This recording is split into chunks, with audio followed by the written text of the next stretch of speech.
எல்லாம் வல்ல இறைமையை இந்த அவையிலே வணங்கி மகிழ்கின்றேன்.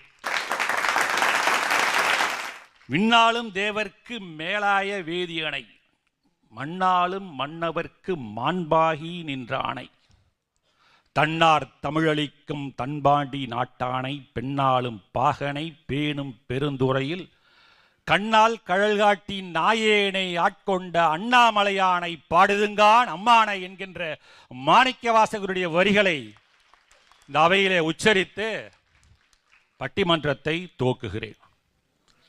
அந்த மாணிக்கவாசகர் பாட்டு இருக்கிறதே அம்மானை, திரு அம்மானை, திருவண்ணாமலையை பற்றி பாடிய அந்த பாட்டிலே தமிழ் தேன் போல சொட்டும்.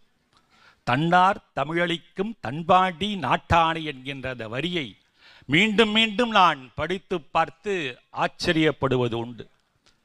உடலெல்லாம் ஒரு மயிர் கூச்சரியம் என்று சொல்வார்களே, அப்படி அந்த தமிழ் நம்முடைய ஊனை மட்டுமல்ல உயிரையும் உருக்கக்கூடிய பாடல் மாணிக்கவாசகருடைய பாடல். திருவண்ணாமலையிலே உலக சுற்றுச்சூழல் தினத்தை முன்னிட்டு ஒரு பட்டிமன்றம் அருணை கல்வி குழுமத்தினுடைய மருத்துவக் கல்லூரி வளாகத்தில் இருக்கக்கூடிய உள்ளறையில் நடப்பது மிக மிக சிறப்பு. அதுவும் ஒரு டாக்டர் மருத்துவர் தலைமை வகிக்க ஏவா வேலு கம்பன் அவர்கள், அவருக்கு என்னுடைய வணக்கங்களையும் நன்றிகளையும் உரித்தாக்குகின்றேன். திருவாரூரிலே பிறந்தால் முக்தி என்பார்கள். உங்களுக்கெல்லாம் தெரிந்திருக்கும், சைவ சித்தாந்தம் படித்தவர்களுக்கு நன்றாக தெரிந்திருக்கும். திருவாரூரிலே பிறந்தவர்கள் அனைவருக்கும் முக்தியாம்.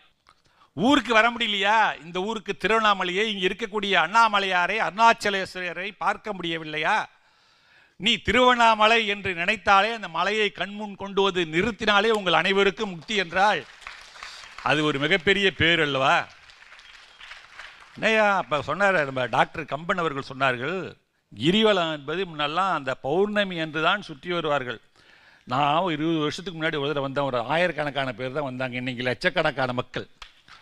நான் கேட்ட ஒரு டாக்டர்கிட்ட, கிரிவலம் கொஞ்சம் கஷ்டமாக இருக்கே, கூட்டமாக அதில் போகணுமே அப்படின்னா, இப்போல்லாம் நீங்கள் நடந்தே போக வேண்டாம் சார் அப்படின்பார். ஏன் என்ன, நீங்கள் எப்போ நின்னா அவங்களை தள்ளி கொண்டு போயிடுவாங்க, அவங்களே கொண்டு சேர்த்துருவாங்க சார் அப்படின்றாங்க. சுற்றி வந்துடலாம், அந்த அளவுக்கு நம்மளை பின்னாடி தள்ளிகிட்டே கூட்டம் வந்துகிட்டே இருக்கும், முன்னாடி போய்கிட்டே இருக்கணும், நம்ம அதில் கூட்டத்தில் தள்ளி தள்ளி போயிட்டே இருக்கணுமா. அந்த மாதிரி இப்போ வாரத்துக்கு ஒரு தடவை, வாரம் இந்த சனி ஞாயிறு வெள்ளி இந்த நாட்களிலும் கூட இங்கே கிரிவலம் வந்து கொண்டிருக்கிறார்கள் என்றால் இந்த ஊர் ஆன்மீகத்திலே வளர்ச்சி அடைந்து கொண்டிருக்கிறது. ஒரு அருமையான ஒரு தலைப்பை தந்திருக்கிறார்கள், மனிதகுல மகிழ்ச்சிக்கு பெரிதும் காரணமாக இருப்பது ஊடகங்களா உறவுகளா? ரேடியோ, நான்லாம் இலங்கை வானொலியில் அந்த காலத்தில் பாட்டு கேட்டுட்டு இருப்பேன். பூஜை கேத்த பூவிது நேத்து தானே பூத்தது, பூத்தது யாரது பார்த்தது, அந்த பாட்டுலாம் அந்த காலத்தில் ஓடிட்டு இருக்கும். ராசாத்தி ஒன்று காணாதனு, அந்த காலத்தில் பாடின பாட்டு. இப்போல்லாம் அதெல்லாம் அப்டேட்டட்னு வச்சுக்க. வானொலி கேட்போம் காலையில், அது 7 மணிக்கு போட்டோம்னா பொங்கும் பூம்புணல் அப்படின்னு நிறைய பாடல்கள் வரும், நிறைய நிகழ்ச்சிகள் வானொலி ஒரு காலத்தில். அப்புறமா டிவி வந்துச்சு. மிகச்சிறந்த ஒரு ஊடகம்னா இன்னைக்கு டிவி. டிவி இல்லாத இடமே கிடையாது, எல்லா இடத்துலையும் டிவி தான். அது முன்னெல்லாம் இவ்வளோ பெருசு இருக்கும் பொட்டி, பார்த்தீங்கன்னா அந்த பொட்டியோட பெரிய பொட்டியாக இருக்கும். ஸ்க்ரீன் இவ்வளோ பெருசு தான் இருக்கும், பின்னாடி நீட்டி இருக்கு 2 முழம் 3 முழத்துக்கு. உள்ளார கொண்டு போய் பெரிய நிறைய விஷயங்கள் வைக்கலாம் போல் இருக்கும், அந்த மாதிரி டிவி பெட்டி. இன்னைக்கெல்லாம் ஃப்ளாட் டிவியில், டிஜிட்டல் டிவியில் செவத்தோட சேர ஒட்டி வச்சுருக்கான். தின் இவ்வளோதான் டிவி, இவ்வளோதான் இருக்குது. ஆச்சரியமாக இருக்குது. செல்ஃபோன் இதை கண்டுபிடிச்சான் பாருங்க, அன்னைக்கு ஆரம்பிச்சுதுடா. இதனால் நிறைய நன்மைகளும் இருக்கு. எந்த அளவிற்கு நன்மைகள் இருக்கின்றனவோ அதே அளவிற்கு தீமைகளும் அதில் இருக்கிறது என்பது உண்மை. நிறைய செய்தி காதல்லாம் செட் ஆகிடுதுன்றான். எப்படா செட் ஆகிடுச்சுன்னா, இல்லை செல்ஃபோன் வாயில தான் சார் செட் ஆகிடுச்சு. ஒரு 4-5 மெசேஜ் போட்டால் அதுலேயே எனக்கு செட் ஆகிடுச்சுன்றான். இது என்னடா நடக்குது? திரும்பி ஒரு 5-6 மெசேஜில் பிரேக்கப் ஆகிடுச்சுன்றான். செல்லு இது படுத்துகிற பாடு. இதன் உள்ளே இருக்கக்கூடிய அந்த நான் சொன்ன இவ்வளவு விஷயங்களும் ஊடக சம்பந்தப்பட்டது. இப்போ மனிதகுல மகிழ்ச்சியை தரக்கூடியது இந்த ஊடகங்களா? ஒன்றும் இல்லைங்க, ஒரு ஏர்போர்ட்டுக்கு போகிறாங்க. நீங்கள் வந்து கோயம்புத்தூர்லேருந்து சென்னை வரத்துக்கு ஏர்போர்ட்டுக்கு வரேன் வந்து ஏறுறதுக்கு ஒரு 100 பேர் உட்காந்துருக்காங்க. எல்லாம் இது மாதிரி சேரில் உட்காந்துருக்காங்க. நிசப்தம்னா அப்படி ஒரு நிசப்தம், பேச்சே காணும், நோ சவுண்ட். அப்படியே பின் கீழே போட்டால் குண்டூசியை கீழே போட்டால் சத்தம். ஏன்னா எல்லா பேரும் செல்லை வச்சு நோண்டிட்டு இருக்கான். குனிஞ்சத்தால் எடுபடாமல் அடுத்தவன் பெட்டி நைஸாக தள்ளிட்டு போனால் கூட பார்க்க மாட்டான் போட்டுருக்கு. அந்த மாதிரி பார்த்துக்கிட்டு இருக்கான். அப்படி என்னடா பார்க்குறானுங்க அப்படின்னாக்கா அந்த டிவியை அவன் இஷ்டத்துக்கு ஏதோ பார்க்குறான். சில பேர் அதை பார்த்து சிரிச்சுக்கிறான். கனெக்ஷன் கேட்காதுக்கு காதில் ப்ளூடூத் வச்சுக்கிட்டு அதை கேட்டுட்டு அதில் பார்த்து சிரிச்சிட்டு இருக்கான். ஒவ்வொருத்தரும் பார்த்தா எவனுமே குனிஞ்சத்தில் நிமிராமல் அப்படியே அமைதியாக பார்த்துட்டு இருக்கானு. அந்த மாதிரி அதனால் மனித குலம் மகிழ்ச்சி அடைகிறதா? உறவுகள்னா ஆஹா, நீங்க எல்லாரும் ஒரு உறவு தான். மனித குல உறவுகள் யாதும் ஊரே யாவரும் கேளீர், கணியன் பூங்குன்றன். எல்லாம் என்னுடைய ஊர், அந்த ஊரிலே வசிக்கக்கூடிய மனிதர்கள் அனைவரும் என்னுடைய உறவினர்களே அப்படின்னு சொன்ன அந்த காலம். அப்புறம் நெருங்கிய நட்பு. இப்போ அண்ணா சிகார் அவர்களுக்கு நண்பர், தம்பி ஏவா வேலு கம்பன் அவர்கள் என்னுடைய இளவல் அன்பு தம்பி, வந்திருக்கக்கூடிய பட்டிமன்ற பேச்சாளர் தமிழால் நாம் உறவுகள். இது அப்புறம் சொந்த பந்தங்கள், இரத்த சம்பந்தப்பட்ட உறவுகள். முதல்ல அப்பா அம்மா, அவங்களுக்கு முன்னாடி தாத்தா பாட்டி, அப்பா அம்மாவுக்கு பிறகு நாம, நம்மளோட இருக்கக்கூடிய அண்ணன்கள் தம்பிகள் அக்கா தங்கைகள் எல்லாம் உறவுகள். நமக்கு பிறகு வரக்கூடிய நம்முடைய மகன் மகள், அவங்களுக்கு பிறகு வரக்கூடிய பேரன் பேத்திகள். அப்புறம் ஒரு சைடாக போனீங்கன்னா மாமன் அத்தை இப்படிலாம் வரும்ல, நாத்தனார், ஓரக்கத்தி, ஓரகத்தின்னு ஒன்று உண்டு, அது தெரியுமில்ல? அது என்ன, ஒரே ரகத்தில் வாழக்கூடிய 2 பெண்கள். அண்ணனை ஒருத்தன் கல்யாணம் பண்ணியிருப்பாங்க, தம்பி இன்னொருத்தன் கல்யாணம் பண்ணாங்கன்னா அவங்களுக்கு ஓரகத்தின்னு பேர் வச்சாங்க தமிழில். என்ன அர்த்தமுள்ள ஒரு சொல் ஓரகத்தி. இவைகளெல்லாம் சொந்தங்கள். அந்த உறவுகளோடு பழகக்கூடிய அந்த நாட்கள், அந்த நேரம் இனிமையானதா? ஒன்று வேணாங்க, ஒரு கல்யாண வீட்டுக்கு அந்த காலத்துல கல்யாண வீட்டுக்கு போனால் 3 நாள் 4 நாள் ரொம்ப ஜோராக கலக்கட்டும். இப்போ கூட ஒரு நாள் ஒரு கல்யாணத்துக்கு போயிட்டு வந்தேன். சொந்தக்காரங்க, பெரியம்மா பையன் சித்தம்மா பையன் எல்லாரையும் பார்த்தேன். ராஜமூர்த்தி எப்போ இருக்க, எப்போ ரிட்டைர்மெண்ட்டு? 2 மாதத்தில் ரிட்டைர்மெண்ட்டா? நான் போக இல்லைடா, 60 வயசு ஆயிடுச்சாடா உனக்கு அப்படின்றான். ஆமாண்டா ஆயிடுச்சுடா, என்னடா பண்ணுறது? அது அந்த நேரம் வந்து மகிழ்ச்சி தானே. இப்போ வந்து உண்மையான மகிழ்ச்சி எதில் இருக்குது? அதுதான் என் மேட்டர். மனிதகுல மகிழ்ச்சிக்கு பெரிதும் காரணம் ஊடகங்களே என்று பேசுவதற்காக உங்களுடைய பலத்த கைத்தட்டலுக்கு இடையே அருணகிரி சிதம்பரநாதனை அன்போடு அழைக்கிறேன்.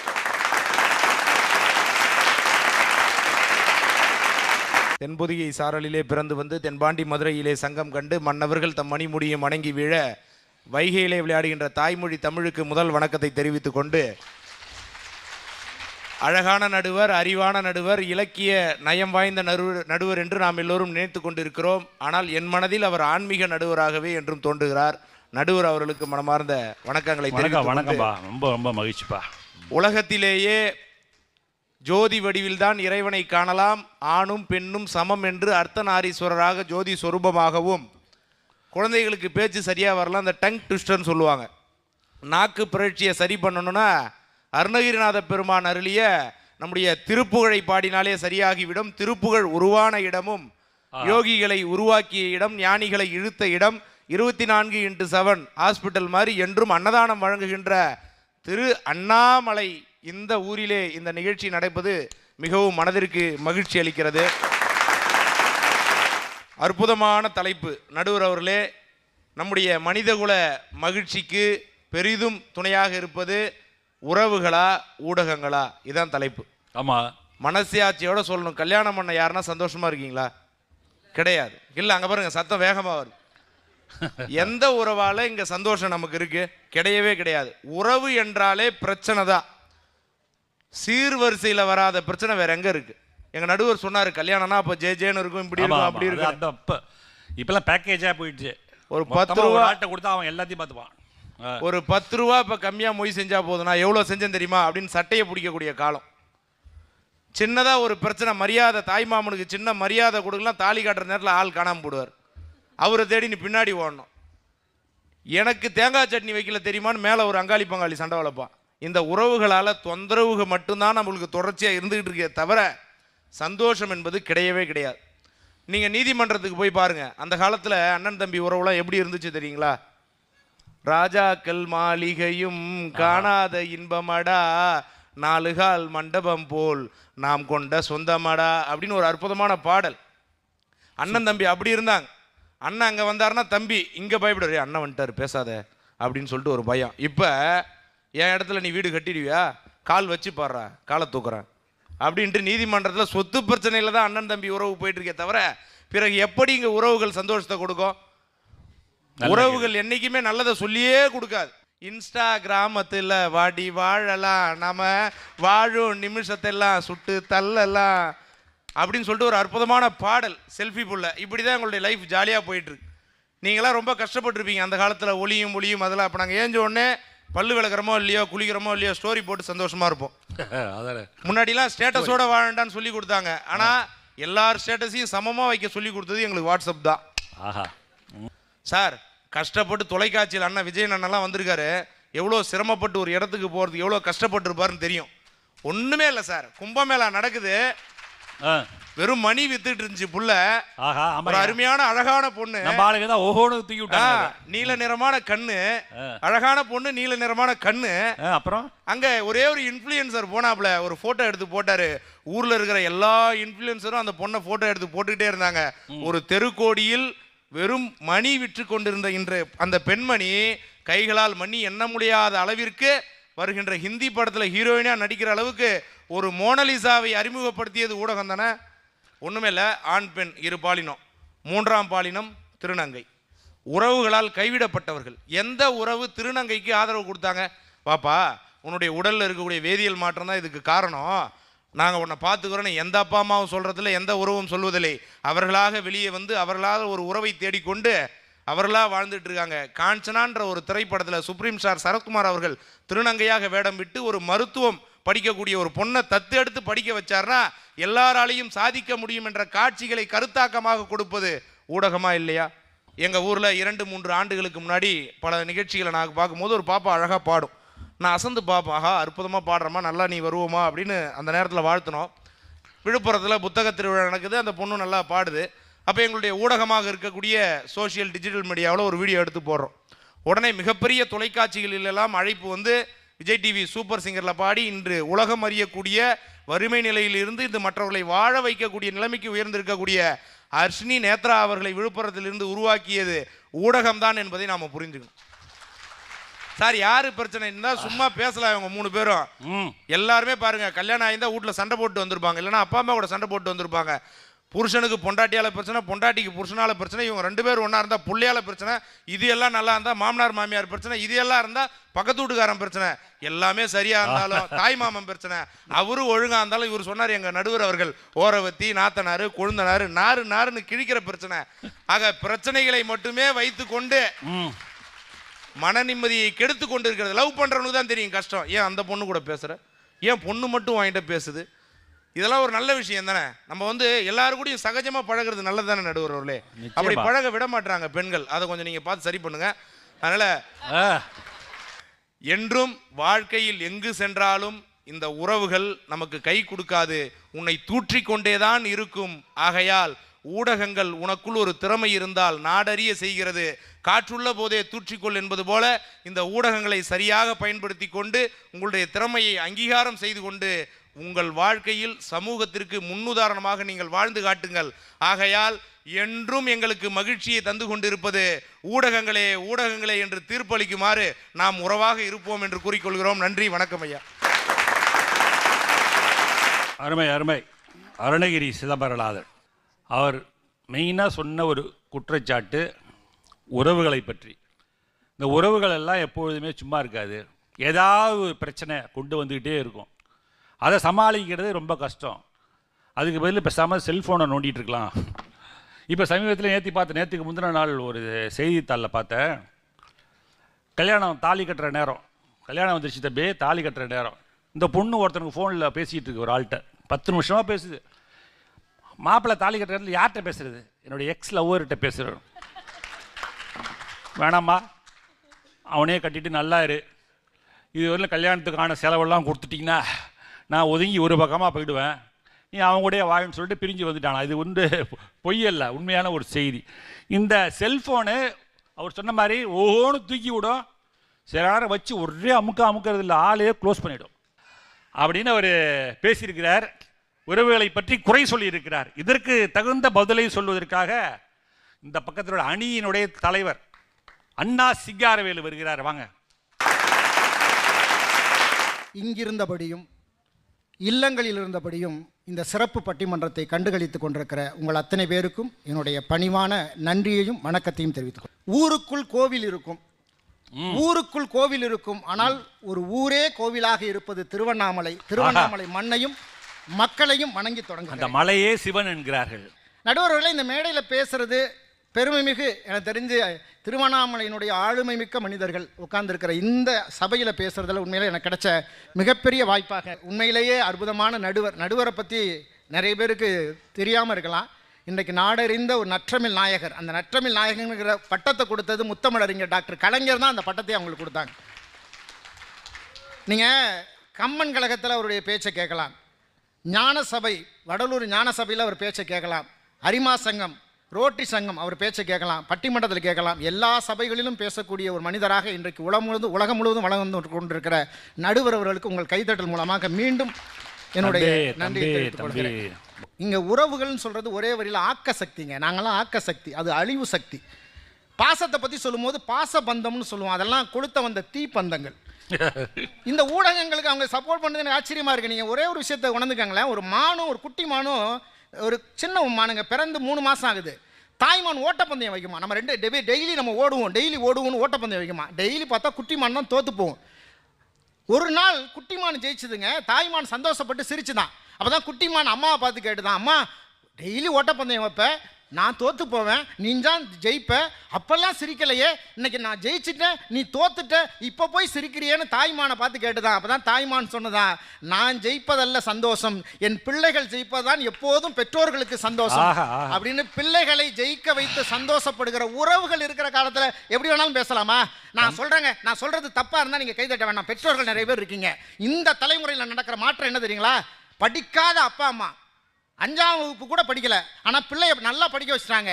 படித்து ஆளான பிள்ளை அமெரிக்காவில் வேலை கிடைக்குது, லண்டனில் வேலை கிடைக்குது, துபாயில் வேலை கிடைக்குது. அப்படி வேலை கிடைச்ச பிறகு அந்த பையன் செய்கிற வேலை என்ன தெரியுமா? படிக்காத அப்பா அம்மாவுக்கு பாஸ்போர்ட் எடுத்து விசா எடுத்து முதல் முறையாக விமான பயணத்தை என்னுடைய பெற்றோர்கள் அனுபவிக்கணும்னு எத்தனையோ படிக்காத அப்பா அம்மாக்களை விமான பயணத்தை ஏற்றி சந்தோஷப்படுத்துகிற பிள்ளைகள் இருக்கிற காலம். சென்னையை கூட பார்க்காத அப்பா அம்மா இருக்கிறாங்க. முதல் முறையா என்னுடைய அப்பா அம்மா விமானத்தில் அப்பா அம்மா சொல்றாங்க, நெகிழ்ந்து போறாங்க. நாங்கள் விமான நிலையத்தை கூட பார்த்ததில்லை, படிக்காத நாங்கள் இன்னைக்கு விமானத்தில் போகிறதுக்கு எங்கள் பிள்ளைகள் காரணமாக இருக்கிறாங்கன்னு இந்த உறவுகளை கொச்சைப்படுத்தி எனக்கு ஒன்றும் புரியவே இல்லை. எனக்கு அவங்க சொல்கிறது செல்ஃபோன் வந்ததில்லை. அப்போல்லாம் என்ன தெரியுங்களா? செல்ஃபோன் அதிகமாக 2003 தான் நம்ம கையில் அதிகமாக புழங்க ஆரம்பிச்சு. ஏன் தெரியுங்களா? அதுக்கு முன்னால் வரைக்கும் ஃபோன் பண்ணாலும் காசு, ஃபோன் வந்தாலும் காசு, அவுட் கோயிங் இன்கமிங். 2003க்கு பிறகு தான் இல்லை, நாம் ஃபோன் பண்ணால் தான் காசு, நமக்கு ஃபோன் வந்தால் காசு இல்லைங்கிற ஒரு சூழல் வந்தது. அந்த சூழலில் நமக்கு யாராவது ஃபோன் பண்ணால் ஃபோனை எடுத்தோன்னு என்ன தெரியுமா சொல்லுவோம்?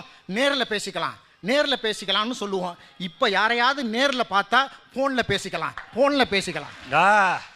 நல்ல பாயிண்ட்டை பிடிச்சாரு. என்னங்க கொடுமையா இருக்கு. எவனும் நேரிலே பேச மாட்டேங்கிறான். நேரடியா நீங்க இன்னும் சுருக்கமா சொல்லட்டுங்களா?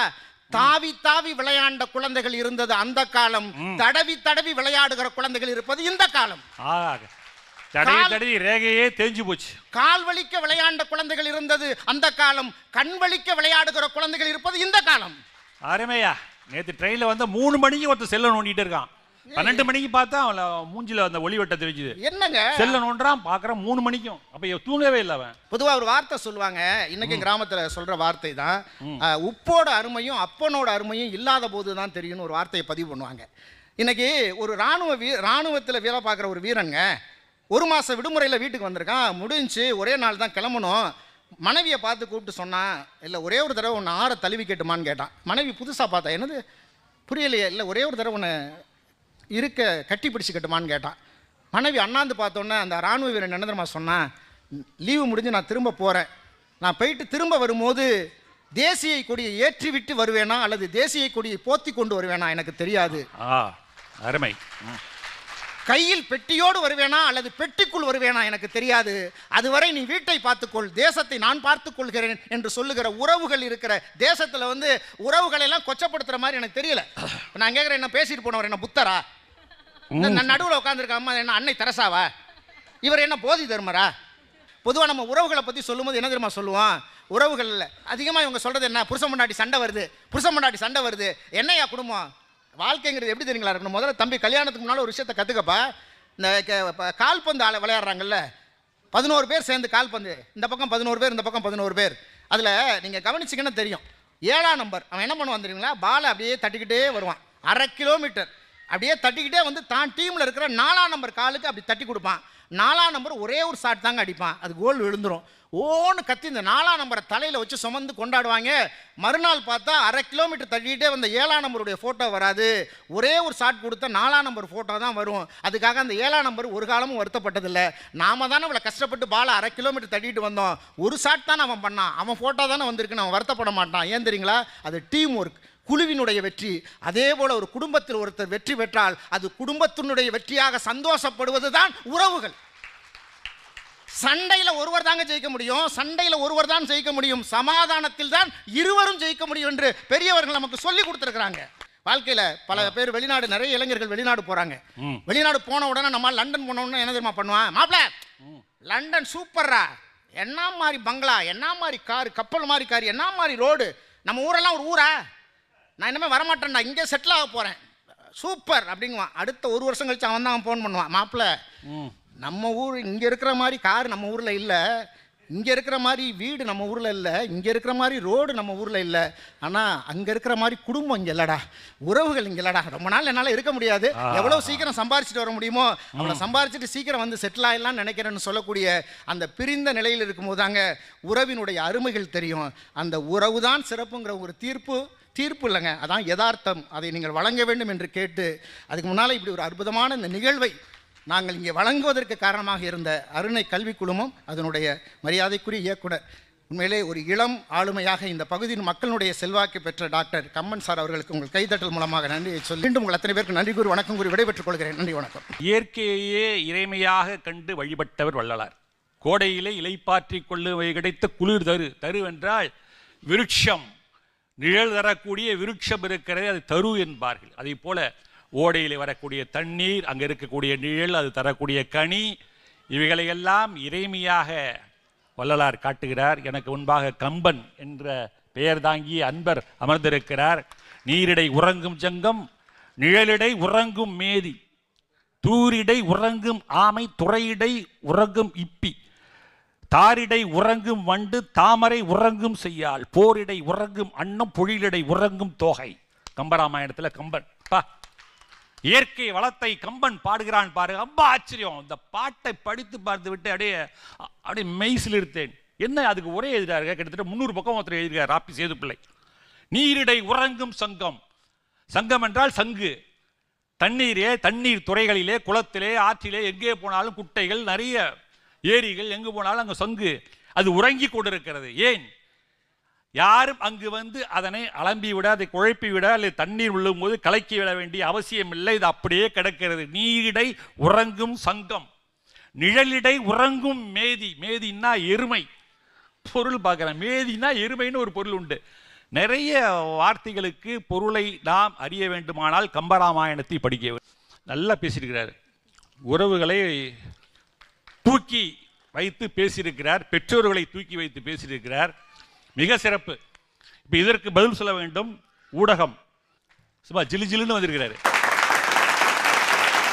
தடிக்கு விழும்போது மட்டும் அ ஆ என்றும், சிரிக்கும் போது மட்டும் இ இ என்றும், சூடு பட்டால் மட்டும் ஊ ஊ என்றும், ஐயப்படும் போது மட்டும் ஐ என்றும், வக்கணையின் போது மட்டும் அவ் என்றும், ஆச்சரியத்தின் போது மட்டும் அக் என்றும் பேசும் சில தமிழர்களிடம் சென்று சொல்லுங்கள், தமிழ் மொழி என்பது உங்களுடைய அவமானம் அல்ல, தமிழ் மொழி என்பது நம்முடைய அடையாளம் என்று. வெகுமானம், தன்மானமும் கூட. நல்ல தலைப்பிற்காக பேச வந்த எண்ணணி பேச்சாளருக்கும் எதிரணி பேச்சாளருக்கும் இங்கு கூடியுள்ள அனைவருக்கும் என்னுடைய வணக்கத்தை தெரிவித்துக் கொண்டு, உண்மையிலேயே எனக்கு இந்த நடுவரை பார்த்தா ரொம்ப ஆச்சரியமா இருக்கு. ஏன் தெரியுமா? ஏன்னா நீங்க ஒரு மருத்துவர், நானும் எவ்வளவோ மருத்துவரை பார்த்திருக்கேன் உண்மையிலேயே. ஏன்னா இப்பதான் டெலிவரி ஆச்சு, கிட்டத்தட்ட 1 மாசம் மருத்துவர் கூட தான் தொடர்புல இருந்தேன். அதுக்கு மேல எந்த மருத்துவரும் பேச மாட்டாங்க. ஆனா வந்ததுல இருந்து பேசிக்கிட்டே இருக்கக்கூடிய ஒரே மருத்துவர்னா அது நீங்க மட்டும்தான். நல்ல தலைப்பு, அதாவது மனித குலத்தின் மகிழ்ச்சிக்கு காரணம் ஊடகமா உறவுகளான்னு. அங்க பாருங்களேன், உறவுகளை பத்தி 3 பேர் பேச வந்திருக்காங்க. அவங்க முகத்தையும் பாருங்க, ஊடகத்தை பத்தி பேச வந்து எங்க 3 பேர் முகத்தையும் பாருங்க, எவ்வளவு சந்தோஷமா இருக்கும். நீங்க 3 பேரும் ஆமா, அங்க பாருங்க எதையோ பறி கொடுத்த மாதிரி. எங்கேயாவது சந்தோஷம் தெரியுதா? வெறும் தோசை மட்டும் தான் தெரியுது மூஞ்சில. ஏன்னா உறவுகள் அப்படினாலே பிரச்சனை. அண்ணன பாத்தியா, அண்ணன கே கே கேனா என்ன குறை இந்த பாட்டுக்கு? இது வந்து ஊடகம் ஃபேமஸ் ஆக்கி விட்டுச்சான். எவ்வளவு அருமையான பாட்டு தெரியுமா இந்த பாட்டு? நான் கேட்டிருக்கேன். அதாவது உங்களுடைய உறவுகள் சரியில்லை என்பதை சொல்லக்கூடிய ஒரு அழகான தத்துவ பாடல். ஒரு பொண்ணை அவங்க அண்ணன் பீச்சுக்கு கூட்டு போயிருக்கான் ஐயா. பொண்ணை தங்கச்சிய கூட்டு போன இடத்துல அண்ணன் தொலைஞ்சு போயிட்டாரு. அந்த தங்கச்சி அண்ணனை தேடி அண்ணனை பாத்தியா, அண்ணனை பாத்தியா தெரியல. அப்ப அப்பாட்டியாவது கேட்டியா, அப்பாட்ட கே கே கே கே கே கேட்டியான்னு சொல்லி உறவுகளை தேடக்கூடிய ஒரு பாட்டியா இது. உறவுகள் அங்க போய் தொலைச்சுக்கிட்டு இங்க வந்து எங்கிட்ட ஊடகத்தை திட்டுறது. அந்த காலத்து குழந்தைங்கள்லாம் தாவி தாவி விளையாடிச்சான், இந்த காலத்து குழந்தைங்கலாம் தடவி தடவி விளையாடிச்சான். என்னையா வந்து பேசுறீங்க ஐயா? அந்த காலத்து குழந்தைங்களாம் எப்படி தாங்க தெரியுமா? பக்கத்து வீட்டுல போய் தொலைக்காட்சியை பார்த்தாங்க. ஆனா இந்த காலத்து குழந்தைங்க தொலைக்காட்சியை நாமளே கண்டுபிடிச்சு பார்க்கிற அளவுக்கு அறிவாளியா வந்திருக்காங்க. அந்த காலத்து குழந்தைங்க எல்லாம் பக்கத்து வீட்டுல போய் ரேடியோ கேட்டாங்க.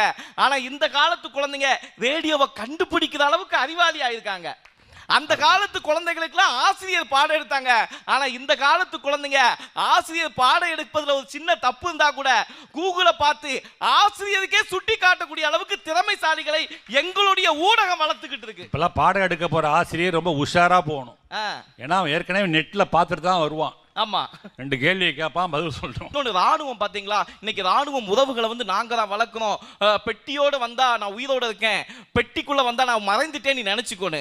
ஆனா அந்த ராணுவத்துல எவ்வளவு கடினமாக இருக்கிறது என்பதை சமீபத்தில் அமரன் என்கிற திரைப்படம் மூலமாக இன்னைக்கு ஒட்டுமொத்த உலகிற்கும் எடுத்து காட்டணும் இல்லையா? இன்னைக்கு முகுந்தனை பார்த்து நாமெல்லாம் மெய் சிலிர்க்கிறோம் என்றால் அதற்கு காரணம் எங்களுடைய ஊடகம் தான். அதை மறந்துடக்கூடாது. அப்பா, என் பொண்ணு மாதிரி உலகத்துல அமைதியான பொண்ணு யாருமே கிடையாது. நாங்க அடடா இப்படி அல்லவா பொண்ணு கிடைக்கணும் சொல்லி அந்த பொண்ணு தான் வேணும்னு கல்யாணம் பண்ணையா. கல்யாணம் பண்ணி முடிச்சப்பதான் தெரியுது அந்த அமைதி எப்படின்னு. அம்மா, துணி துவைக்க தெரியுமா? அமைதியா இருக்காங்க. அம்மா, பாத்திரம் கழுவ தெரியுமா? அமைதியா இருக்காங்க. அம்மா, சமைக்க தெரியுமா? அமைதியா இருக்காங்க. அப்போ புரியல அந்த அமைதி. ஐயா, உண்மையிலே என் பொண்டாட்டியை பத்தி சொல்லணும்னா, நிகழ்ச்சி முடிச்சு எத்தனை மணிக்கு வீட்டுக்கு போனாலும் எனக்காக சாப்பிடாம காத்துக்கிட்டு இருப்பாங்க. எத்தனை மணிக்கு போனாலும் எனக்காக சாப்பிடாம காத்துக்கிட்டு இருப்பாங்க. இதெல்லாம் கிடைக்கிறது ரொம்ப பெரிய வரமாச்சு. ஏன் தெரியுமா? ஏன்னா நான் தான் போய் சமைக்கணும். அப்படிப்பட்ட புண்ணியம். ஒரே போடா போட்டாரு. என் மனைவிக்கு சிசேரியன் பண்ணாங்க. அந்த சி செக்ஷன் முடிஞ்சு அந்த 2வது நாள் டாக்டருடைய அறிவுரை என்னன்னா, அப்பா உன் ஒய்ஃப் நேற்று சி செக்ஷன் முடிஞ்சிச்சு, இன்னைக்கு மெதுவா அவங்க கீழே இறங்கி அடுத்த நாளே நடக்கணும், அதற்கு முயற்சி பண்ணாங்க.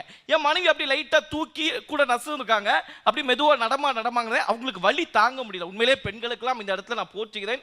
அவ்வளவு கஷ்டமான வலி. இதெல்லாம் ஈடுகட்ட முடியாத அந்த வலி. அப்ப அந்த மனைவியால இறங்க முடியல. அப்படியே துடிச்சுக்கிட்டு இருக்கும்போது ஒன்னே ஒண்ணுதான் என் பண்ணேன். என் மொபைல் எடுத்து நடந்த உண்மை சிங்கப்பெண்ணை சாங்க போட்டேன். மாதரே சிங்கப்பெண்ணே சிங்கப்பெண்ணே உன்னாலே முடியாதென்று ஊரே சொல்லும். நம்ப அந்த பாட்டை கேட்க கேட்க கேட்க அவங்க ஒரு எனர்ஜியா இறங்கி அடி எடுத்து நடந்தாங்க பாத்துங்க. அப்ப இருந்தது எனக்கு மகிழ்ச்சி. அந்த மகிழ்ச்சியை எனக்கு இந்த ஊடகம் தான் கொடுத்துச்சு. அந்த காலத்துல மகாபாரதம், பாரத போர் எதனால் நடைபெற்றது? என்ன சூதாட்டத்துல தோத்துட்டாங்க. எதுக்கு? தன்னுடைய சகோதரர்கள் 5 சகோதரர்களுக்கு இடத்தை பகிர்ந்து கொடுக்கணும். உறவுகளுக்கு அவங்க முக்கியத்துவம் கொடுத்திருந்தா பாரத போர் அப்படின்னு ஒன்று நடந்திருக்குமா? நிச்சயமா நடந்திருக்க வாய்ப்பு இல்லதான். சரி, ராமாயணத்துக்கு வாங்கல. கைகை, ராமர் அவருக்கும் தன்னுடைய ஒரு மகன் தானே. சரி, அவன் இந்த நாட்டை ஆண்டுட்டு போட்டு தன்னுடைய மகன் இன்னொரு மகன் இந்த நாட்டை ஆண்டுகட்டும் நினைச்சிருந்தா, உறவுகளுக்கு முக்கியத்துவம் கொடுத்திருந்தா கம்பராமாயணம் நடந்திருக்குமா? ராவணன் சீதையை தூக்கிட்டு போயிருப்பாங்களா? சரி, அதை விடுங்க. அடுத்து சிலப்பதிகாரம் வாங்க. கண்ணகி, அவருடைய ஆசை கணவன் உறவு கோவலன், அவர் மட்டும் சரியாக நேர்மையாக கண்ணகியை மட்டும் காதலித்து அவளோடு மட்டும் வாழ்ந்திருந்தால் அந்த சிலப்பதிகாரம் நடைபெற்றிருக்குமா? தேவையில்லாம மதுரை டேமேஜ் ஆயிருக்குமா? ஆகவே இந்த உறவுகளை எப்படி பார்த்தாலும் பிரச்சனையே என சொல்லி மக்களுக்கு மகிழ்ச்சியை கொடுப்பது இந்த ஊடகம் தான் என சொல்லி வாய்ப்பளித்த அத்துணை நல் உள்ளங்களுக்கும் நன்றி கூறி விடைபெறுகின்றேன். நன்றி, வணக்கம். அப்பா, குழந்தைய குளிப்பாட்டினதில் ஆரம்பிச்சு மகாபாரதம், ராமாயணம், சிலப்பதிகாரம் 2 இதிகாசம், இங்கே ஒரு காப்பியம், அதில் கொண்டாந்து முடிச்சுக்கிறாரு. மூச்சு விடாமல் பேசுகிறாரு அவர். நல்ல ஒரு கைத்தட்டல் கொடுங்க. அடுத்து அச்சுமல் முத்தமிழன், உங்கள் ஊர் நபர் பேச இருக்கிறார். கைத்தட்டல்.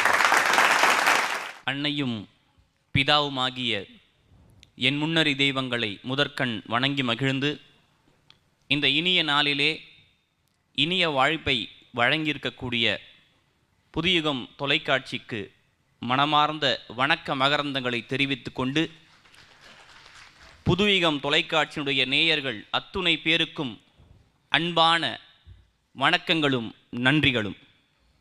ஒன்றும் இல்லை நடுவர் அவர்களே, என்னை வந்து ஒருத்தர் பார்த்தாரு. எங்கே பார்த்தாரு?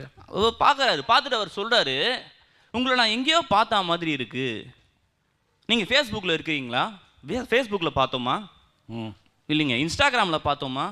இல்லைங்க. ஸ்கைப்பில் பார்த்தோமா? இல்லைங்க. வேறு எங்கே நான் பார்த்தேன் சார்? 2 வருஷமாக உங்கள் வீட்டு மாடியில் குடியிருக்கேன் சார், என்ன போய் மறந்தீங்களே சார்.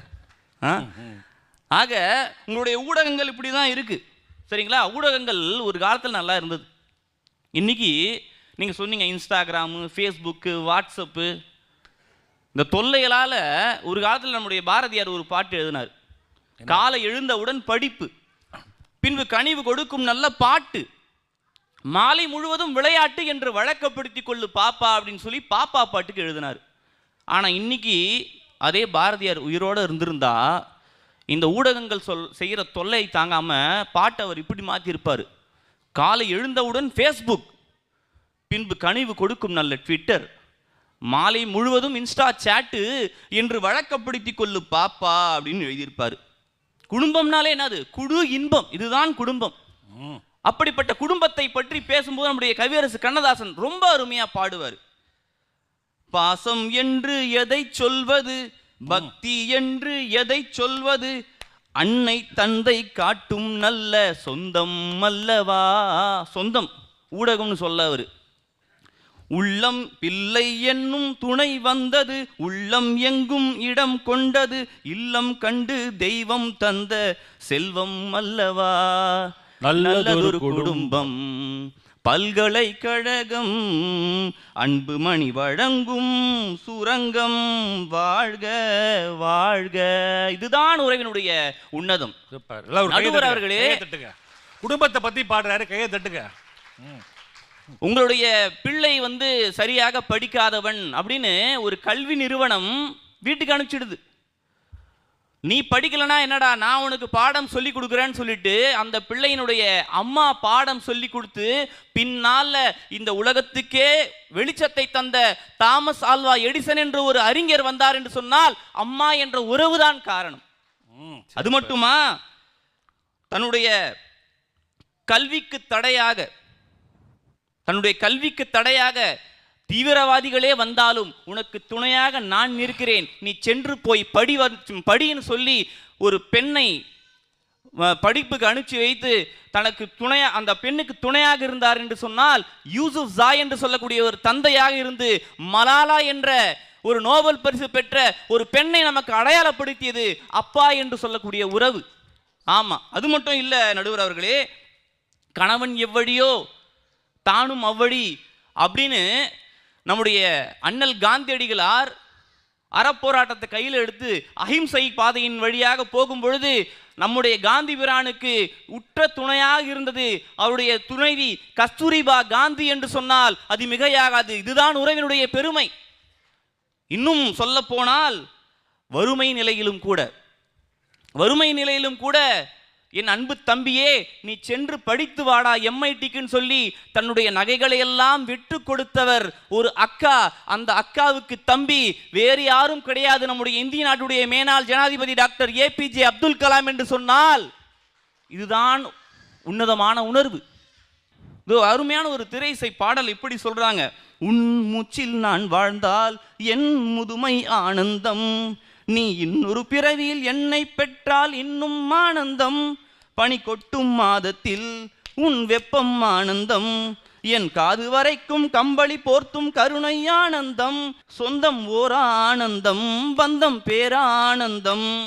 அன்றைன் மணிக்கங்க நடுவரவர்களே, சொந்தம் பேரானந்தம், பந்தம் பேரானந்தம், கண்ணே உன் விடியால் பிறழுதால் கண்ணீரும் ஆனந்தம் ஆனந்தம், பச்சை கிளிகள் தோலோடு பாட்டுக்குயிலோ மடியோடு, பூலோகம் ஆனந்தத்தின் எல்லை, இந்த பூமிக்கு கண்ணீர் தேவையில்லை.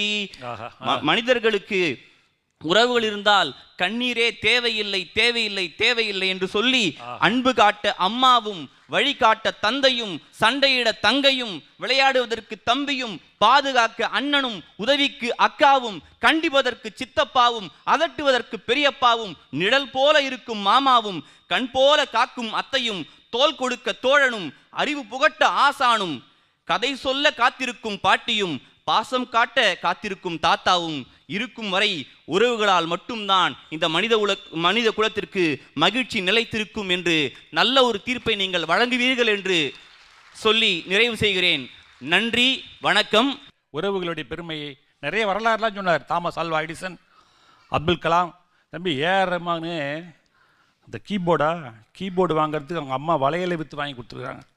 இளையராஜாவோட அம்மா, இளையராஜா அவர் சொந்த ஊர்லேருந்து இங்கே வரத்துக்கு, பண்ணைபுரம்னு நினைக்கிறேன், அங்கேருந்து இங்கே வரத்துக்கு அங்கே வீட்டில் இருந்த ரேடியோ பெட்டியை விற்றாங்களாம். அதெல்லாம் இப்போ படிக்கும்போது ரொம்ப ஆச்சரியமாக இருக்கு. உறவுகளுடைய பெருமையை சொன்னார். திருவாரூர் சினேகா ஊடகங்களே என்று பேசுவதற்காக வருகிறார். பிறந்து சிறந்த மொழிகளுக்கு மத்தியில் சிறந்தே பிறந்த என் தாய் தமிழை வணங்கி தொடங்குகிறேன். திரு ஆரூர் தமிழச்சியின் அன்பு வணக்கங்கள். தமிழகத்துல ஒரே இடத்துல மட்டும்தான் தலவிருட்சமான மகிழ மரத்தின் அருகே நின்று பார்த்தால் 9 கோபுரமும் ஒரே இடத்துல தெரியும்னு சொன்னா, அப்படிப்பட்ட மந்திரமலையாக இருக்கக்கூடிய திருவண்ணாமலையில பக்தி சிறப்பா பண்பாடு சிறப்பா அப்படின்னு யோசிச்சா எல்லாத்தையும் தாண்டி திருவண்ணாமலையில பண்பட்ட மக்கள் தான் சிறப்புன்னு அதற்கு அடையாளமாக அமர்ந்திருக்கக்கூடிய அத்துணை ரசிக பெருமக்களையும் வணங்கி தொடங்குகிறேன். நடுவர் அவர்களே, இன்னைக்கு ஊடகத்துல என்ன இருக்குன்னு கேக்குறாங்களா சார்? என்ன சார் இல்ல ஊடகத்துல? இன்னைக்கு உள்ள இளைஞர்கள்ட்ட கேட்டு பாருங்க சார். யார் நடந்த பாதையிலையும் நான் நடக்க மாட்டேன், நான் நடந்தாலே அதை ஒரு பாதையாக உருவாக்கக்கூடிய திறமையும் தன்னம்பிக்கையும் இருக்குன்னு சொல்லக்கூடிய இளைஞர்களுக்கு இன்னைக்கு வழிவகுத்து கொடுக்கக்கூடியது ஊடகங்கள் இல்லையா சார்? எங்கேயும் வேணாம். இங்க இருக்க திருவள்ளூர் மீஞ்சியூர்ல நம்ம சாதனை படைக்கணும்னா அது காரணம் இல்லை, இது காரணம் இல்லை, அந்த வழி இல்லை, இந்த வழி இல்லைன்னு நம்ம நல்லதே பண்ணாலும் அதை நல்லதா பார்க்காத சொந்தக்காரனுக்கு முன்னாடி 9வது படிக்கிற பையன் சார், 9வது படிக்கிற பையன் வாட்ஸ்அப்க்கு சமமா ஒரு ஆப்பை கண்டுபிடிச்சிருக்கான்னு சொல்லிட்டு அமேசான் நிறுவனம் 2 லட்சம் சம்பளம் கொடுத்து ஒரு 9வது பையனை வேலைக்கு எடுத்திருக்குன்னு சொன்னா இது இல்லையா சார் வளர்ச்சி அப்படின்றது? நடுவர்களே, சுந்தர் பிச்சையே நம்ம ஊர் ஆள் தான்றாங்க. இன்னைக்கு பள்ளிகள்ல பல்கலைக்கழகங்கள்ல 41% ஆசிரியர்கள் கற்றலுக்கு சமூக ஊடகத்தை பயன்படுத்துறாங்க. 90% கல்லூரி மாணவர்கள் படிக்கிறதுக்கு சமூக ஊடகத்தை பயன்படுத்துறாங்க. 85% உயர்கல்வி நிறுவனங்கள்ல தொழில்முறைக்காக சமூக ஊடகத்தை பயன்படுத்துறாங்க. 65% கல்லூரி பேராசிரியர்கள் பாடம் எடுக்கிறதுக்கு சமூக ஊடகத்தை பயன்படுத்துறாங்க. கல்வி பொருட்களை தயாரிக்கிறதுக்கு கூட ஒரு வாரத்துக்கு 3-5 மணி நேரம் சமூக ஊடகம் பயன்படுகிறதுன்னு சொன்னா எதுல சார் உங்களுக்கு சமூக ஊடகங்கள் பயன்படுறதுன்னு நான் கேட்கிறேன். விசேஷம் வச்சா சார், விசேஷம் வச்சா விசேஷத்தை எப்படி நடத்துறதுன்னா நடுவர் அவர்களை பார்க்கலாம். விசேஷத்துக்கு வர சொந்தக்காரன் என்னெல்லாம் பண்ண காத்திருக்காங்களோன்னு இவங்களேவா சார் பார்த்துக்கிட்டு இருக்க முடியும்? எதுனா ஒன்று வந்தா நல்லது செய்யறாங்களோ இல்லையோ சார், நம்மளை வச்சு நல்லா செஞ்சுட்டு போயிடுறாங்க சார். நல்லா ஒரு பஞ்சி டயலாக்காவே பேசுறது பாப்பா. வாழ்க்கையில பிரச்சனை இருக்கலாம் நடுவர் அவர்களே, சொந்தக்காரன் இருக்கும்போது மட்டும்தான் சார் எங்களுக்கு வாழ்க்கையே பிரச்சனையா இருக்கு. இதுக்கெல்லாம் நாங்க போய் என்ன நடுவர் அவர்களே பண்றது? நாம பிறந்ததும் சில பிரச்சனை வரும், நமக்கு பிறந்ததால சில பிரச்சனை வரும், நாம கட்டும் போது சில பிரச்சனை வரும், நாம கட்டினதுனால நமக்கு சில பிரச்சனை வரும், நம்மளை கட்டினதுனாலே சில பிரச்சனை வரும். ஆனா இந்த புள்ள பூச்சிக்கெல்லாம் கொடுக்கு முளைக்கும் நான் என்ன கனவாடா கண்டேன் அப்படிங்கிற மாதிரி ஒரு நல்ல நாள் புள்ள நாள்னு போனா எந்த சொந்தக்காரனாச்சும் அவன் வேலையை மட்டும் பார்க்கறானா சார்? அப்புறம் படிச்சு முடிச்சிட்டீங்க, அடுத்து என்ன பண்ண போறீங்க? நான் என்ன பண்ண உனக்கு என்ன? அடுத்து எப்போ கல்யாணம் பண்ண போறிய? ஏன் கல்யாணம் பண்ணா காசு கொடுத்து உதவ போறியா? இன்னைக்கு சொந்தக்காரங்களாம் இப்படிதான் நடுவர்கள் இருக்காங்க. 4 பேர் மத்தியில நம்மளோட ஸ்டேட்டஸ் பார்க்குற உறவுகளுக்கு மத்தியில நமக்கு பிரச்சனைன்னு வந்தா ஸ்டேட்டஸை கொடுக்குற ஊடகங்கள் எங்களுக்கு நிம்மதியாக தான் இருக்கு. அதுல என்ன உங்களுக்கு பிரச்சனை இருக்குன்னு தான் புரியல. அவங்களால நல்லா இருந்தா உறவுகளுக்கு பிடிக்கும், ஆனா அவங்கள தாண்டி நல்லா இருந்தா பிடிக்காது. துருப்பிடித்த ஞாபக குறிப்புகள் அப்படிங்கிற புத்தகத்துல வழிபோக்கன் ஒரு கவிஞர் அழகா ஒரு கவிதை சொல்லியிருப்பாருங்க.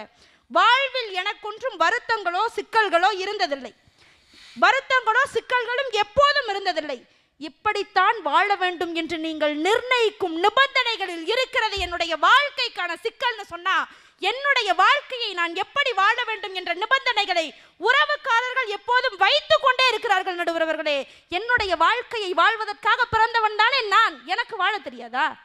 எனக்கு வழி தெரியாதா? என்ன நினைச்சு பேசுறாங்கன்னு கேட்கிறேன். நேத்து வந்து ஏஐ சார் சொன்னா அவ்வளவு அழகா புரிஞ்சுக்குது சார். 6 அறிவு இருக்கிற ஹியூமன் பீயிங் சார் என் சொந்தக்காரன்லாம். ஒரு விஷயத்த சொன்னா புரிஞ்சுக்கிறானா சார் கொஞ்சமாச்சும்? எதுனா சொல்லுங்க ஆமாம் போ என்னத்தை சொல்லிக்கிட்டு, எதுனா சொல்லுங்க ஆமாம் போ என்னத்தை பண்ணிக்கிட்டு, ஆமாம் போ ஆமாம் போ ஆமாம் போன்னு நம்ம கிட்ட இருக்க எல்லாமே போயிருது அவங்ககிட்ட போகும்போது. விளம்பரங்களை பத்தி ஊடகத்துல நம்ம 1000 குறை சொல்றோம், 1000 குறை சொல்றோம். ஒரு பியூட்டி ப்ராடக்டோட விளம்பரம் இப்படி வந்திருக்கு நடுவர்களே. ஒரு பெண் கருப்பா இருந்தா அதனால எந்த பிரச்சனையும் இல்லை. ஒரு பெண்ணுடைய முடி சுருட்டையா இருந்தா அதனால எந்த பிரச்சனையும் இல்லை. ஒரு பெண்ணுடைய முடி கோரையா இருந்தா அதனால எந்த பிரச்சனையும் இல்லை. ஒரு பெண் குட்டையா இருந்தா எந்த பிரச்சனையும் இல்லை. நெட்டையா இருந்தா எந்த பிரச்சனையும் இல்லை.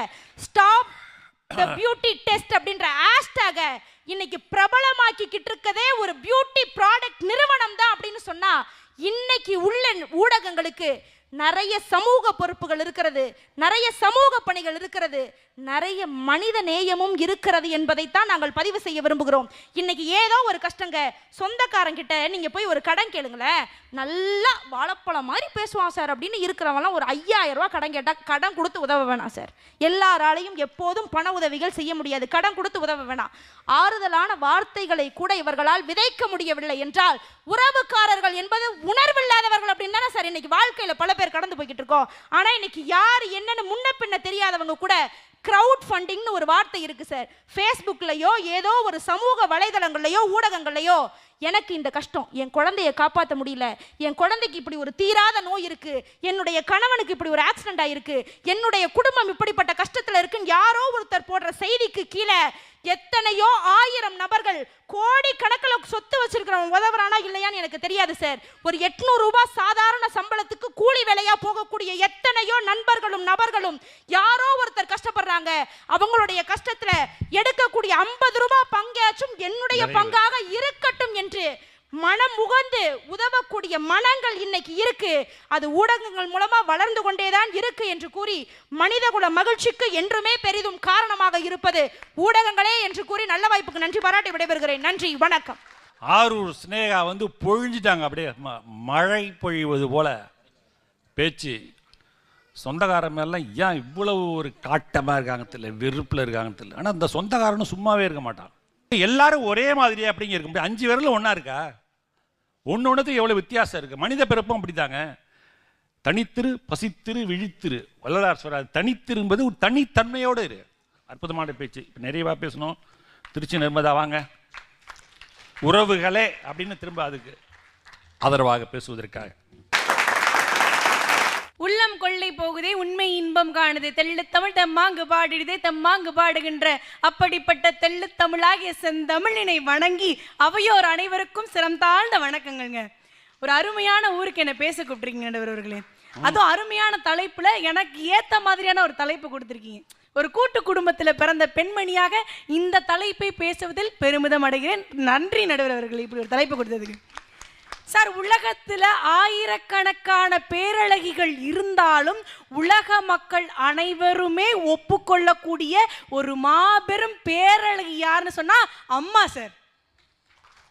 எல்லா பிள்ளைகளுக்கும் அம்மா தான் அழகு. ஆனா இந்த ஊடகம் என்ன தெரியுமா சொல்லுது? நீங்க வெள்ளையா இருந்தீங்கன்னா நீங்க தான் கியூட், நீங்க கலரா இருந்தீங்கன்னா நீங்க தான் செம்ம அப்படின்னு பியூட்டி ப்ராடக்ட் எல்லாம் கொண்டு வந்து இறக்க வேண்டியது. அதுக்கப்புறம் நாங்கள் அப்படிலாம் இல்லைங்க, அது வேற வாய் இது நாரவாய் அப்படின்னு மாற்றி மாற்றி பேச வேண்டியது. சின்ன பிள்ளைத்தனமா இல்லை. ஆனால் அம்மாக்களுக்கு எப்போவுமே அவங்க பிள்ளைங்க ரொம்ப அழகுங்க. அது குட்டையாக இருந்தாலும் நெட்டையாக இருந்தாலும் அண்டா மாதிரி இருந்தாலும் குண்டா மாதிரி இருந்தாலும் அந்த பிள்ளைங்க அழகாக இருக்குன்னு சொல்கிற ஒரே ஆள் அம்மா சார். அந்த பிள்ளைக்கு அழகா வடிவமா ட்ரெஸ் போட்டு பார்த்து அழகு பார்த்த அந்த அம்மா அதே பிள்ளை வளர்ந்து சம்பாதிக்க தொடங்கினதுக்கு பிறகு ஏன் அம்மாவுக்கு இந்த சேலை நல்லா இருக்கும், ஏன் அம்மாவுக்கு இந்த பேக் நல்லா இருக்கும், ஏன் அம்மா இந்த பொட்டு வச்சா அழகா இருப்பான்னு பார்த்து பார்த்து மகள் வாங்கி தருவதையும் மகன் வாங்கி தருவதையும் கையில வாங்கும் பொழுது அம்மாக்கள் கொடுக்கிற ஆனந்த கண்ணீர் இருக்கு பாத்தீங்களா, அதுக்கு உலகத்துல விலை மதிப்பே கிடையாதுங்க. அந்த ஆனந்தத்தை அனுபவிச்சவங்களுக்கு தான் தெரியும். இந்த அமாவாசை சோறு அப்படிங்கிறது பேச்சு வராத பிள்ளைகளுக்கெல்லாம் வாங்கி கொடுத்தா நல்லா பேசுவாங்கன்னு எனக்கெல்லாம் எங்க அம்மா எல்லார் வீட்டு சோறையும் வாங்கி கொடுத்தாங்க. அதனால எங்க அம்மாச்சி வந்துட்டு எல்லா அமாவாசையும் பிடிப்பாங்க. அந்த அமாவாசை பிடிக்கிறப்போ தலவாழை இலை போட்டு தண்ணி தெளிச்சு சாம்பிராணி மணக்க சுடுசோத்தை கொட்டி தண்ணி சாம்பாரை ஊத்தி அப்படி முறுக்குன நெய்யை ஊத்தி அப்படி கூட்டு பொரியலை கொலைச்சு அடிப்போம் பாருங்க. அப்படி ஒரு சந்தோஷமா இருக்கும் சார். அந்த சந்தோஷத்தோட வயிறு முட்டை சாப்பிட்டதுக்கு அப்புறம் ஒரு தூக்கம் வரும் பாருங்க. அம்மாச்சி மடியில படுத்துக்கிட்டு அலாவுதீன் அற்புத விளக்கு கதையை கேட்கிற சுகம் இருக்கு பாத்தீங்களா? அந்த சுகத்தை உங்களுடைய ஊடகம் கொடுத்துருமா? அது எங்க தாத்தால வந்து சைக்கிள் வாடகை சைக்கிள் வாங்கி கொடுப்பாரு. 2 ரூபாய் கொடுத்து 1 மணி நேரத்துக்கு 1 ரூபான்னு வாங்கிட்டு திட்டுன்னு எத்திக்கிட்டே எங்க தாத்தாட்ட ஓடுவேங்க. ஓடி ஐயா நீ பிடிச்சிக்க நான் ஓட்டுறேன் அப்படின்னுவேன். எங்க ஐயாவும் பிடிச்சிக்குவாங்க. எங்க ஐயா பிடிச்சிட்டு ஓட்டும் போது ஐயா பிடிச்சிட்டு இருக்கிறாரா அப்படின்னு நான் தைரியமா ஓட்டுவேன். கொஞ்ச நேரத்துக்கு அப்புறம் எங்க ஐயா விட்டுருவாரு. ஆனா எங்க ஐயா பிடிச்சிக்கிட்டு இருக்கிறாருன்ற நம்பிக்கையோடயே நான் சைக்கிளை ஓட்டிட்டு இருப்பேன். அதே மாதிரி தான் நமக்கு பின்னாடி முன்னோர்கள் பாதுகாப்பா இருக்கிறாங்க அப்படின்ற நம்பிக்கையில தாங்க வாழ்க்கையை நகர்த்திட்டு இருக்கோம். அதானுங்க ஆனந்தம். சார் இவர் வந்து சொன்னார் முத்துக்கு முத்தாக சொத்துக்கு சொத்தாகன்னு வாழ்ந்ததெல்லாம் அந்த காலம். இப்போ சொத்துன்னு சண்டை போட்டு சாகுறதா இந்த காலம் அப்படின்னாங்க. உண்மைதான் சார். 5 வயசுல அண்ணன் தம்பி, 10 வயசுல பங்காளி. ஆமா இல்லைன்னு சொல்லலை. சொத்துக்காக அடிச்சுக்கோந்தா இல்லைன்னு சொல்லலை. இருந்தா கூட தான் அண்ணன் பெத்த பிள்ளையோ தம்பி பெத்த பிள்ளையோ ரோட்ல நிற்கும் பொழுது அந்த பிள்ளைங்க சித்தப்பா பெரியப்பான்னு ஓடி வந்து கட்டி பிடிக்கும் பொழுது அந்த ஆணினுடைய எண்ணத்தில் தோன்றக்கூடிய ஒரே விஷயம் என்னமா தெரியுமா இருக்கும்? தந்தைக்கும் தாயமுதம் சுரந்ததம்மா என் தங்கத்தை மார்போடு அணைக்கையிலே அப்படின்ற ஒரு வார்த்தை வரும் சார். வரும், யாருக்கா இருந்தாலும் வரும். சொத்து சொகம்லாம் அப்புறங்க, என் பிள்ளடா அது. யார் பெத்தானே, என் தம்பி பெத்தானா நான் பெத்தானே, அது என் பிள்ளைன்ற ஒரு உணர்வு வருது தெரியுமா? அது கொடுக்குற சந்தோஷம் வேறு எதுலேயுமே கிடையாது சார். சார் எத்தனை தான் நாங்கள் புடவைகளை வாங்கி பீரோ முழுக்க அடுக்கி வச்சிருந்தாலும் அண்ணங்கார 500 ரூபாய்க்கு வாங்கி தர்ற புடவைக்கு நிகர் இந்த உலகத்தில் எதுவுமே கிடையாது சார். அதை வாங்கி தரலன்னா சண்டை போட தான் செய்வோம் சார். ஒரு குழந்தைகிட்ட போயிட்டு 1 1 2ன்னு சொல்லி கொடுத்தா அதுக்கு 1 1 2ன்னு தெரியும். இந்த மாதிரி அப்பனை பாத்தியா அம்மாவை பாத்தியா அப்படின்றதுக்கு அண்ணன் ஒரு அர்த்தம் சொன்னார். அண்ணனை பார்த்தாயா அப்பாவை பார்த்தாயா அப்படின்னு அர்த்தத்தை தப்பா சொல்லி கொடுக்காதீங்கன்றதானே எங்கள் வருத்தமாக இருக்கு.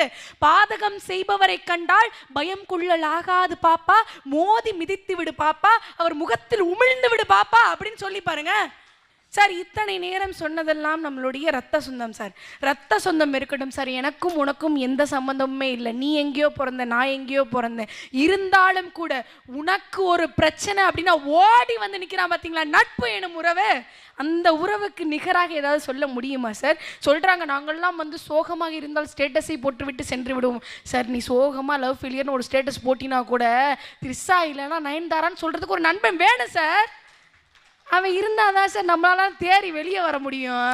ஒரு வீட்டில் கெட்டது நடந்துருச்சு, ஒரு இழப்பு நடந்துருச்சு. கெட்ட காரியம் நடந்த வீடு எப்படி இருக்கும்னா சோகமும் இருளும் சூழ்ந்த வீடாக இருக்கும். அப்போ சொந்தக்காரங்கள்லாம் கூடி வந்து சொல்லுவாங்க, இந்த வீடு இருளடைஞ்சு சோகமாக இருக்கக்கூடாதுப்பா, கண்ணீர் விழுந்த இந்த வீட்டில் கல்யாண தேதி குறிக்கணும்னு சொல்றது சொந்தக்காரன் சார்.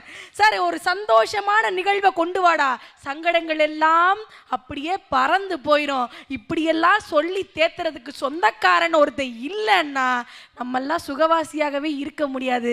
அதனால மனித மகிழ்ச்சிக்கு மிகவும் காரணமாக இருப்பது எங்களுடைய உறவுகளே என்று கூறி வாய்ப்பளித்தமைக்கு நன்றி கூறி விடைபெறுகின்றேன். நன்றி, வணக்கம்.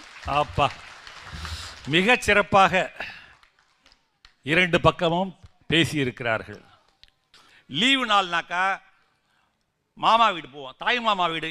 இப்போல்லாம் அது மாதிரி யாராவது இப்போ சம்மர் வெக்கேஷன் தானே, எங்கள் ஊரில் வந்து நாங்கள்லாம் சம்மர் வெக்கேஷன், அதாவது விடுமுறை, கோடை விடுமுறைனா தாய்மாமா வீட்டுக்கு போயிடுவோம்.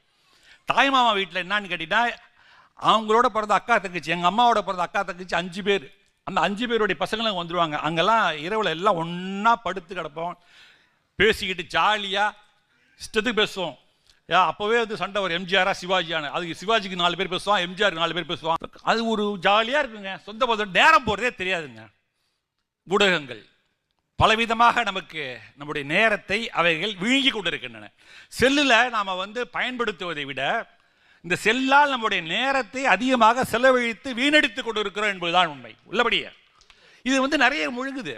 நிறைய பேர் புத்தகங்களை படிக்கிறதே கிடையாது. இப்போ புத்தகம் படிப்பது என்பது ஒரு காலத்தில் நிறைய செய்திகளை உள்வாங்கி கொண்டிருந்தோம். நாமெல்லாம் பாரதியார் பாட்டெல்லாம் சொன்னாங்க இல்லையா, ஓடி விளையாடு பாப்பா, நீ ஓய்ந்திருக்கலாகாது பாப்பா, கூடி விளையாடு பாப்பா, ஒரு குழந்தையே வையாதே பாப்பா. அதில் கூட என்ன சார், ஓடி விளையாடு பாப்பா, நீ ஓய்ந்திருக்கலாகாது பாப்பா, கூடி விளையாடு பாப்பா. உன்னுடைய தோழிகளோடு, உன்னுடைய ஒத்த வயது உடையவர்களோடு சேர்ந்து விளையாடு, அதுதான் மகிழ்ச்சி என்று சொன்னார்கள். நான்லாம் கூட்டாஞ்சோறு வச்சு விளையாண்டுருக்கேன். அதாவது ஒருத்தவங்க வீட்டிலேருந்து அரிசி எடுத்துகிட்டு வரணும், இன்னொருத்தவங்க வீட்டிலேருந்து எண்ணெய் எடுத்துகிட்டு வருவாங்க, பருப்பு ஒருத்தவங்க வீட்டில் எடுத்துகிட்டு வருவாங்க, விறகு ஒருத்தவங்க எடுத்துகிட்டு வருவாங்க, அடுப்பு ஒருத்தவங்க எடுத்துகிட்டு வருவாங்க, சட்டி பானைலாம் ஒருத்தர் எடுத்துகிட்டு வருவாங்க, தண்ணி எல்லாம் போட்டு என்னென்ன தேவையோ அதெல்லாம் அந்த தெருவில் உள்ள எல்லாரும் எடுத்துகிட்டு வந்து போட்டு வச்சு, நம்ம குழம்பு வத்த குழம்போ புளி குழம்பு ஒன்று வைப்பாங்க, வச்சு சாதத்தை வெடித்து அதை உட்காந்து மண் தரையில் உட்காந்து சாப்பிடும்போது, அது கூட்டாஞ்சோறு சாப்பிடும்போது எவ்வளவு இன்பமாக இருந்தது. நாங்கள்லாம் கபடி விளையாடுவோம், உள்ளபடியே கோலி குண்டு உட்காந்து எழுந்திரிச்சு அடிக்கணுங்க. கோலி குண்டெல்லாம் விளாண்டு கை குத்துங்க, கோலி குண்டு ஆட்டங்க. அந்த காலத்து ஆளுங்க எல்லாம் 60 வயசு. வாங்க வாங்க, பம்பரம் குத்துனீங்கன்னா சும்மா இப்படி இழுப்பு, இப்படி விட்டா இழுப்பு, அப்படி விட்டா சாட்டை, இப்படி விட்டா குத்து, அப்படியே இழுத்து இப்படி விட்டு கையில் வாங்குவோம். சாகா விட்டுனா சவுண்டு வரும், எடுத்துக்கிறோம்.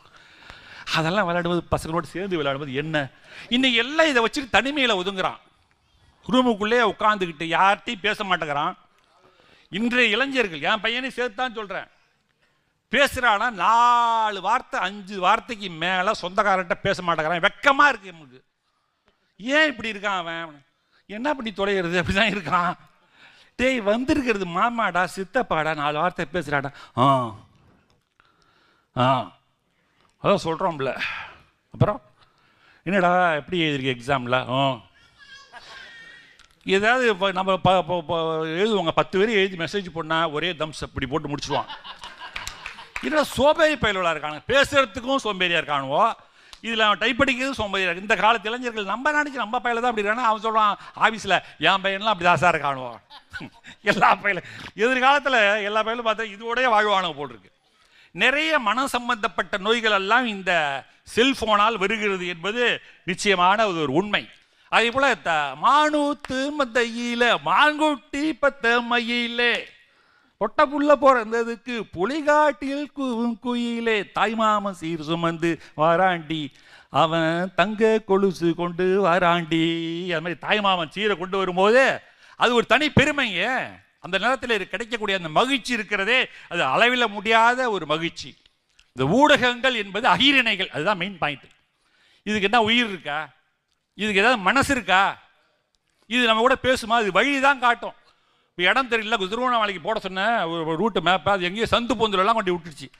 இந்த கீழ்பெண்ணாத்தூரில் அன்னபூர்ணி, அது என்னடா ஆசிரமத்தை பார்ப்போம்டா அப்படின்னு போனேன். ஒரே சிரிப்பு உனக்கு. ஏன் சார் அங்கே போகணுன்னா, நம்ம ரிட்டையர்மெண்ட் ஆனதுக்கப்புறம் நம்மளும் இந்த மாதிரி ஒரு ஆசிரமம் போடலான்டா, விட்றா அந்த வழியிலன்னு போட்டால் போய் முட்டு சந்தில் கொண்டு விட்டுருச்சுங்க.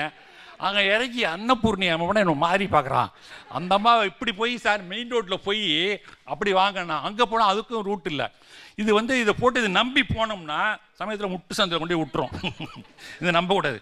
அது மாதிரி ஆன்லைனில் எங்கள் இப்போ ஒரு ஓடிபி நம்பர் வந்துருக்குமே, அதை கொஞ்சம் சொல்கிறீங்கன்னா முடிஞ்சு போச்சு, உன் பேங்க் பேலன்ஸ் எல்லாம் போயிடுச்சு, புட்டுக்கிட்டு போயிடும்.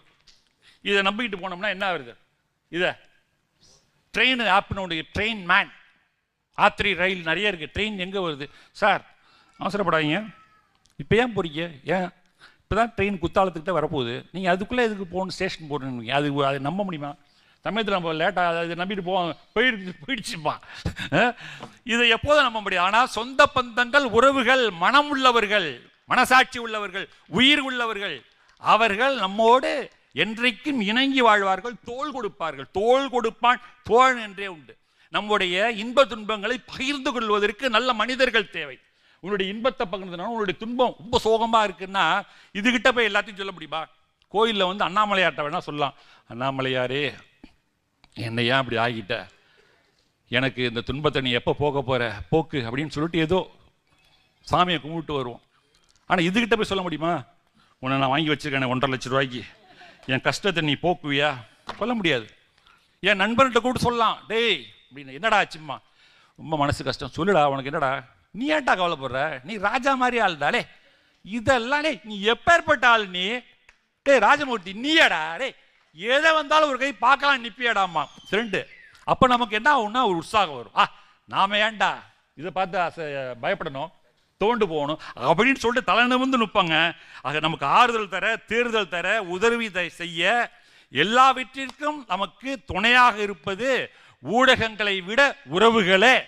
ஆகவே மனிதகுல மகிழ்ச்சிக்கு என்றைக்குமே உதவியாக இருக்கக்கூடியது, நிலைத்து இருக்கக்கூடியது நம்முடைய உறவுகளை என்கின்ற தீர்ப்பை சொல்லி உங்களிடமிருந்து விடைபெறுகிறேன். நன்றி, வணக்கம்.